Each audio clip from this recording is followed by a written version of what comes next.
This is episode 53 of Standing Out. Standing Out is an interview style podcast featuring women and men making outstanding contributions in their field. This podcast is generously sponsored by Think Global. Think Global is a business advisory firm working with women entrepreneurs around the globe to scale their businesses to the next level. Today, I'd like to welcome Stephenie Rodriguez. Stephenie is the CEO of Mighty Media Group and co-founder and CEO of Startup Jozu, a travel portal developed to help women travel better. She is a leading digital futurist and an award-winning digital, mobile, and social media strategist, speaker, and problem solver. Dynamic and energetic, she constantly strives to deliver high-quality experiences for her audience by sharing her knowledge, hands-on experience, and case studies, and leverages social media to promote her appearances and engage a broader audience online. She is a startup veteran, having raised $800,000 in seed funding for her startup ventures. Stephenie, thanks for being here. Thank you for having me, Katrina. How did you start in the startup world? I think it wasn't necessarily by inspiration. It was almost by necessity. 20 years ago, I moved to Australia, met an Australian and moved to Australia. And unfortunately didn't have a work visa because I was transiting and there's a rigorous process to getting a permanent visa in Australia. But I was getting married. And in the time between when it was, I was available for a visa, I met a kid who could write code. And again, this is before the 1.0, and Yeah. I could sell technology because I understood it and I loved it. So we actually formed our very first venture in 1997. So if we want to talk about how many years in startup land, but that was really because I couldn't work formally. So I could then kind of work on a project basis. And that was my very first venture, was this 1.0 web development company that in turn developed some of the Australian government's first websites. So the Royal Darwin Hospital. Yeah, so we built some of the 1.0 in the Northern Territory of Australia, but basically because there wasn't anything else to do. And I just believed in the internet so much that I was passionate about seeing businesses take it seriously before they really did. What was that like? Because I feel like technology is moving so fast now. And I was just talking to a business friend of mine, and she was saying how at her company, they're integrating this new technology, but there's several team members who are just 100% resistant to it. And they just don't want to get on board. So what was it like in 97 convincing people to use a website? It's like asking me about what was life pre-electricity. I mean, it was really like that. Watch, you can turn this thing on and it lights up. Isn't that cool? No more candles. It was similar to that. Funny enough, I remember bringing people to my house because I had dial-up. And, when I would talk about the internet and information being available and the ability to communicate with someone without using the phone, like ICQ, I was on ICQ. And I had like pen pals in Indonesia, these lovely girls who I would write to and communicate with.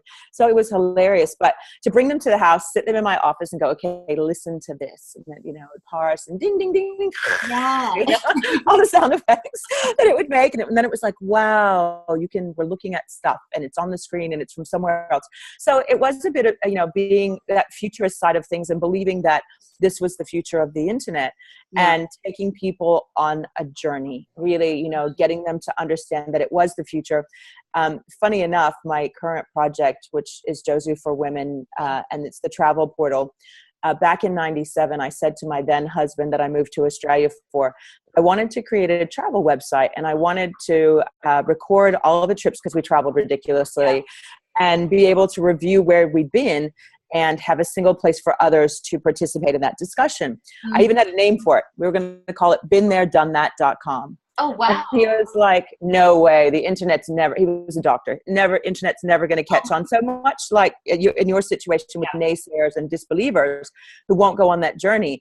And he's like, it'll never work, Steph. And every time I see him now, 2 words come out of my mouth: TripAdvisor, TripAdvisor. Yeah. Funny, that thing that you didn't believe in, but I tell the story of like saying that TripAdvisor was my idea because before it existed, it was. That we could create this. And then, of course, we all know that airline tickets were the first thing to sell on the internet before porn. There was a hell of an opportunity. Right. But it was about taking people on a journey, almost a leap of faith, There wasn't a lot of evidence to this in 97, like how fast it would go. But by 2000, the world had certainly begun to take it seriously, both from a commercial point of view and then from an idea and what might the future hold. I think we all got a little bit infected by that, that the romance of it and the potential. And, that was, of course, we know how the bubble ended, but it led us to that point. But I worked through that period. So I definitely have seen the full pendulum swing of the internet and its impact on our daily lives, our businesses, our children, like everything. Everything. It 100% impacts us. It's amazing. So let's talk about Jozu.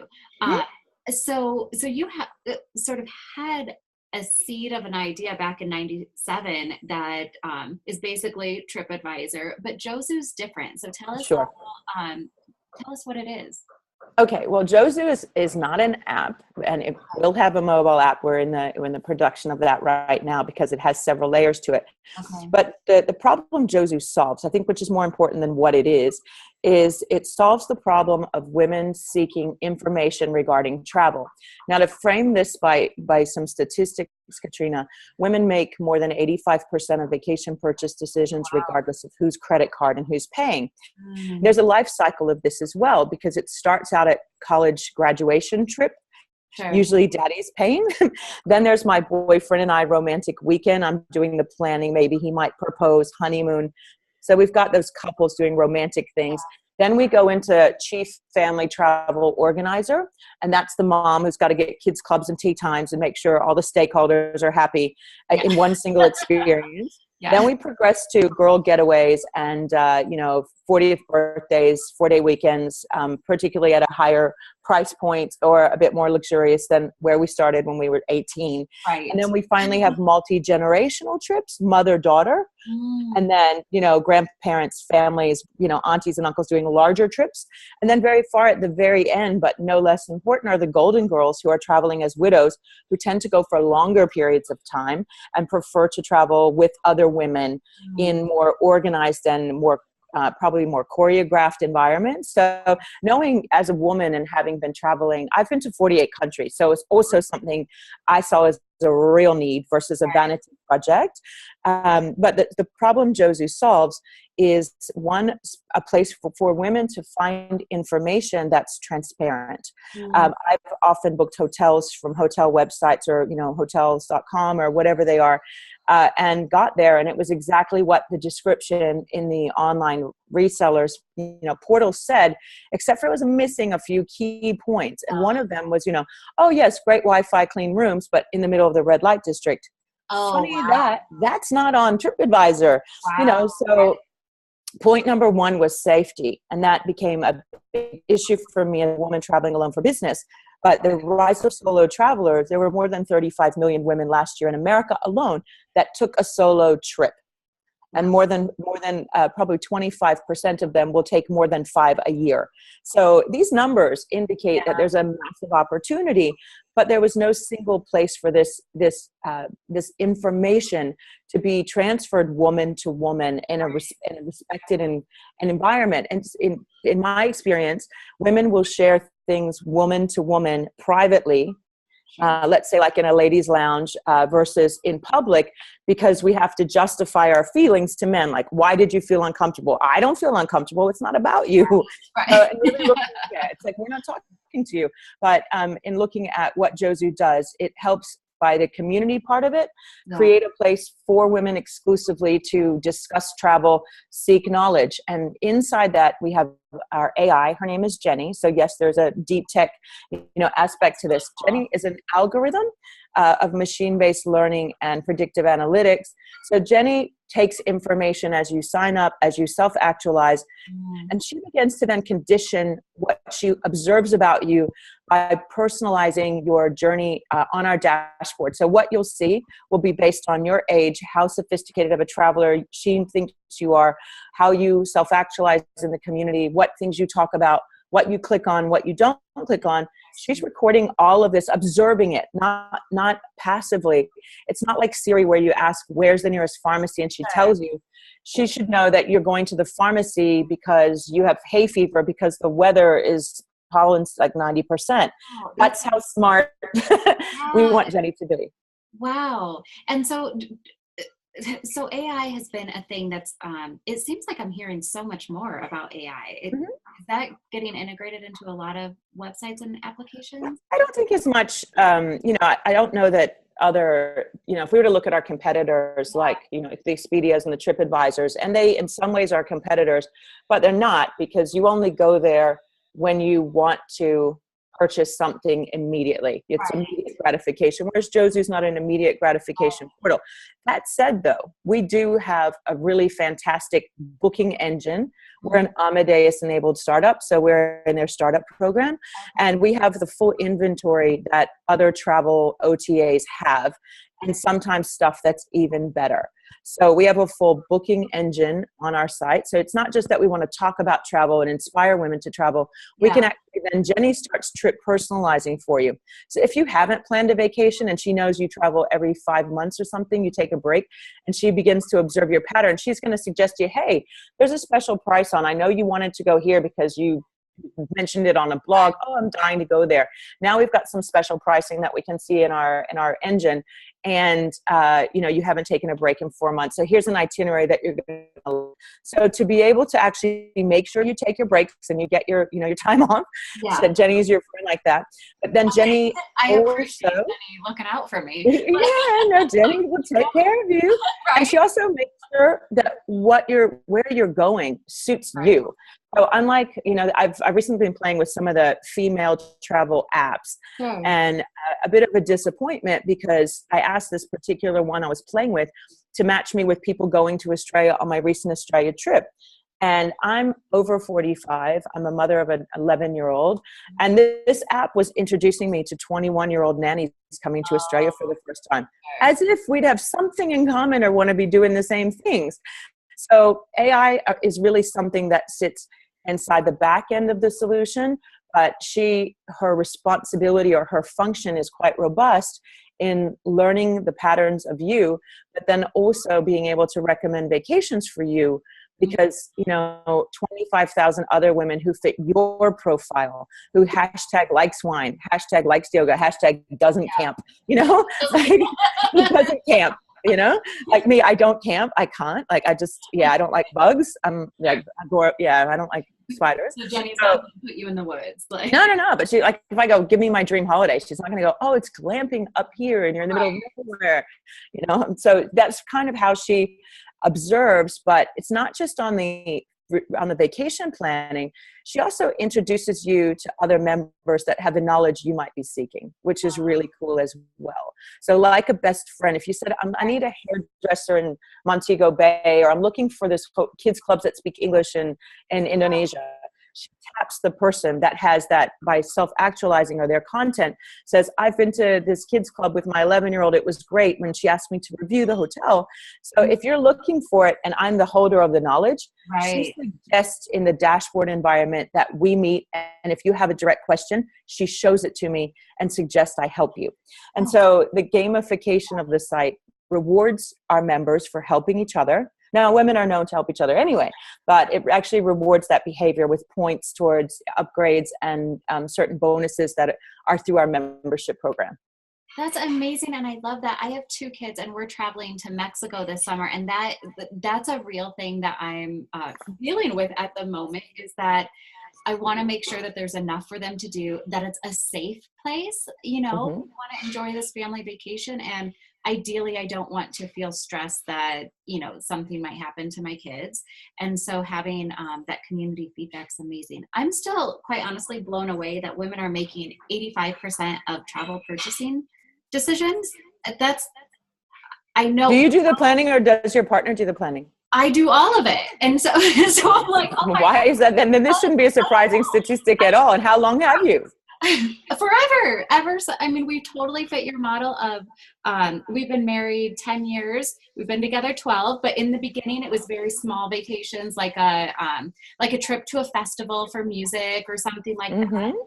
Progressively, they've gotten bigger. We did a wine country trip, maybe a year or 2 after we were married. And then now we're in that family sort of bucket where it's all 4 of us. Totally fit that model. That's And so you can see the long-term value proposition of Jozu, because it is quite evergreen with, you know, the needs. And someone asked me, like, are you for millennials? Are you for this group? And I said, I'm for women. Jozu is for women, because there will be those who are, you know, 21-year-olds who want information, solo travelers who want to know. And our cool mobile app, just to talk about that a little bit, and how, like, for these solo travelers, it's also a solution, is because it'll almost have a Waze for women interface like the driving app, but to actually advise you, it'll show you reviews in real time of other members. Jenny will ask you when you arrive at your destination, because you've booked with us, we know where you're going, right, to say, did you arrive safely? Mm-hmm. Is it what you expected, which is Net Promoter? Like, did it meet your expectations based on what she knows about you? And then finally, do you feel safe? And if you say no to a certain degree, then she pulls in that data and goes, wait a minute, let me look at real-time police information. Why do you not feel safe? And some of that is not anything to do with the actual brick and mortar of the building. Right. It could be a seedy neighborhood. It could be that there are prostitutes in the lobby, things that, you know, and these are all things that have happened to me. So when I said I need this app to do these things, it's to make, I mean, when it comes to Jozu's two core mission statements, empowering women to travel better and safer, there's really some solid mass to what is better: convenience, you know, confidence, that, you know, a community to go to, that you can find like-minded or similar demographic information from an experienced traveler. I mean, when you see reviews on TripAdvisor, you don't know how experienced that traveler is. You know, John Smith 57. Right. You don't know if it's his first trip or his version of clean, or his version of clean. And but version of clean is different. Yes. So, you know, we took all of these really interesting nuances about what women care about, and the particulars of a woman shopper as a travel organizer, and really applied that to the creation of Jozu for Women. It's very much in its early stages, and we're growing the community. You know, we're launching and releasing new features, but the final version with our AI enabled, as well as the on-trip mobile application, will also allow you to find other travelers who are in the same place as you, with a similar interest. So if you were going, let's say, kite surfing, or you were traveling 2 kids and there was another mother the same age, similar background, hashtag likes wine, hashtag yoga, hashtag no camping, and kids, and you know, then I have an only child. Vacations are tough if there's not another kid around, because then I have to do all the playing, you know? Yes. So I love finding another mom with an only child that goes, okay, great, we can have a chat and they can go swimming or do whatever. So yes, the ability to have a better on-trip experience. So from inspiration to booking on our booking engine, to on-trip experience and safety, and then coming back and asking you to inspire someone else with your story and your ratings and your information. It's a perpetual cycle of goodwill and empowerment for women to have just as much freedom to see the world and experience the world. And it's such an amazing connection and collaboration piece, you know, and it's something that, you know, we're often sharing about our vacations anyway, posting pictures, you know, saying, oh, I love this resort, or, you know, friends and family, you really need to go to this place. So we're doing it. So, I mean, I think that behavior to keep it on one place that benefits everyone is brilliant. So what does it take? So from the very first moment you started this company, how long has it been in development? In development? 2 years and some change. Okay. So that, I mean, that's pretty rapid growth, would you say? Yeah. Well, the first bit was all about ideation and research. We spent some time doing some market research to validate our business model, and that was really key for us. After, you know, looking at the numbers, we then employed a professional firm to write our IM, information memorandum, and prepare our pitch deck so that we had it investor ready. Then we took it to San Francisco and we roadshowed it with a couple of VCs and you know, powers that be. Funny enough, they happened to be men. And it was hilarious because these guys were like, does the world really need this? Like, do women feel unsafe? Really? Really? And then, you know, and I got that look that said, you don't matter and I don't see the value in this. And I went, who does the planning in your household, you know? And that there are, of that remaining 15%, there are control freaks and gay men. You know, the others are men who are control freaks and gay men. So let's look at what makes up the rest of those. But Yes, the other 15%. But that was kind of an inspiration point to prove that there was worth to the Jozu idea. So that took us a little longer, and then developing what we wanted Jozu to actually do, and Jenny. So then we had to find, because it was a good idea between myself, another co-founder who came from Wall Street, and another co-founder who came from us from customer care and travel agency side.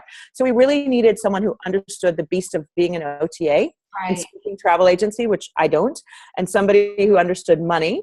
And then, of course, me with my marketing background and experience working on the travel side, but on the consumer travel side, to kind of put this idea and connect the dots.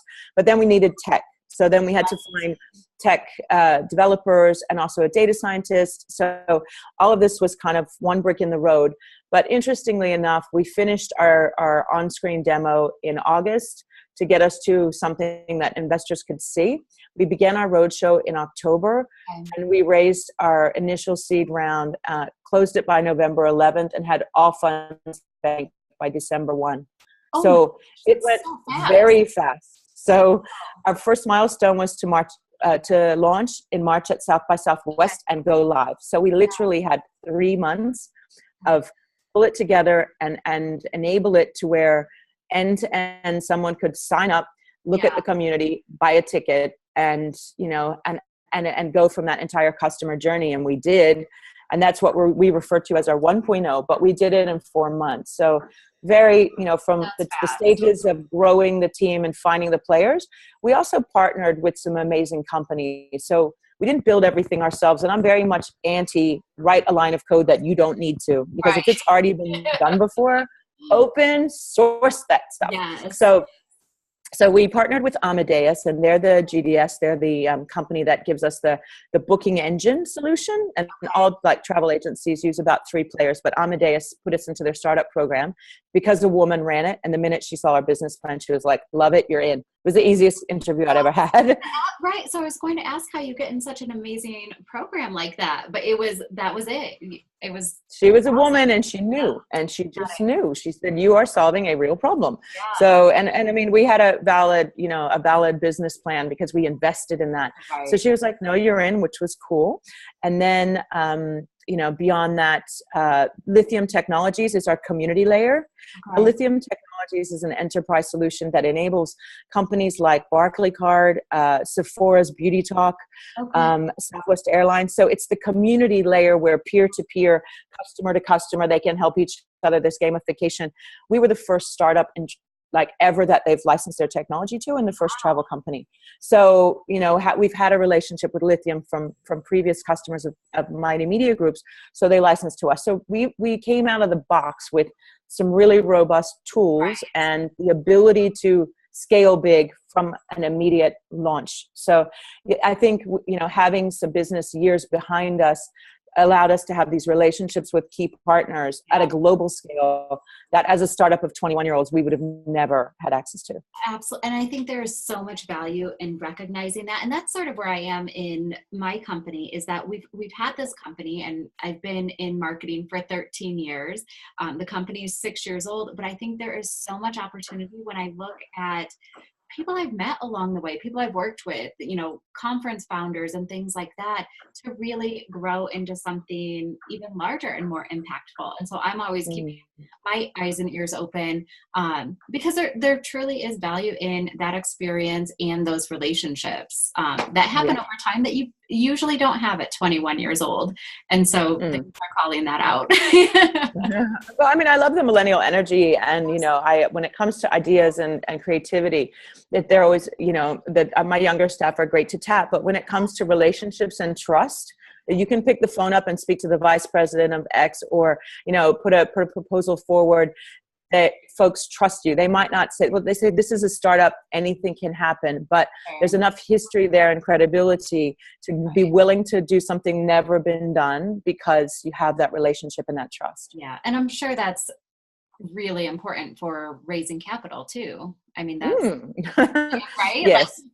People want to know that they're going to get their money back. So in the instance of Jozu, I raised all the funds myself, and we did have a founder who was a part of the startup team who didn't make it past the funding round, Okay. because the fact that I raised the funding and the expectation of them to actually focus on this project and deliver was pretty stringent. And the investors said, you got to go 100%. Everyone needs to be 100% focused on this project. We need a quick path to profitability. You need to hit your first milestone, no games. And